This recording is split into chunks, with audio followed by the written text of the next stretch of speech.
ازيكم.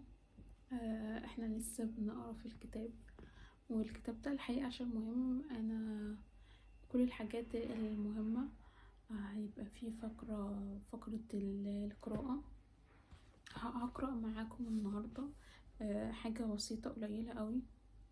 الأمر الدقيق الأمر الدقيق الثالث: سوء أدركت هذا أو لم تدركه فإنك تختار دائما ما تمنحه اهتماما.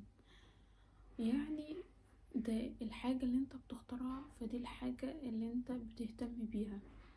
انا كنت شفت مرة بودكاست حد بيتكلم فيه، بيقول الحاجة اللي انت سايبها موجودة في حياتك فانت اللي بتختارها. ده نفس الشيء، الحاجة اللي انت بتهتم بيها، يعني إن لم تدرك ده أو لا تدركه، يعني لو انت بتعرف ده أو ما تعرفوش، فانت اللي بتختار ايه الحاجة اللي انت بتديها اهتمام وايه الحاجة اللي انت مبتديهاش. وإن لم تدرك ده أو لم تدركه، فانت اللي بتختار ايه الحاجة اللي تكون موجودة في حياتك وايه الحاجة اللي ما تكونش موجودة في حياتك.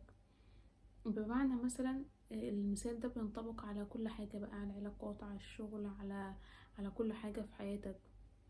لو انت مش عايز لو انت مش عايز شخص يكون موجود في حياتك، بس انت بالتالي مش بتعمل حاجة عشان تطلع الشخص ده من حياتك، يبقى انت كده اللي بتختار ان الشخص ده يفضل موجود في حياتك.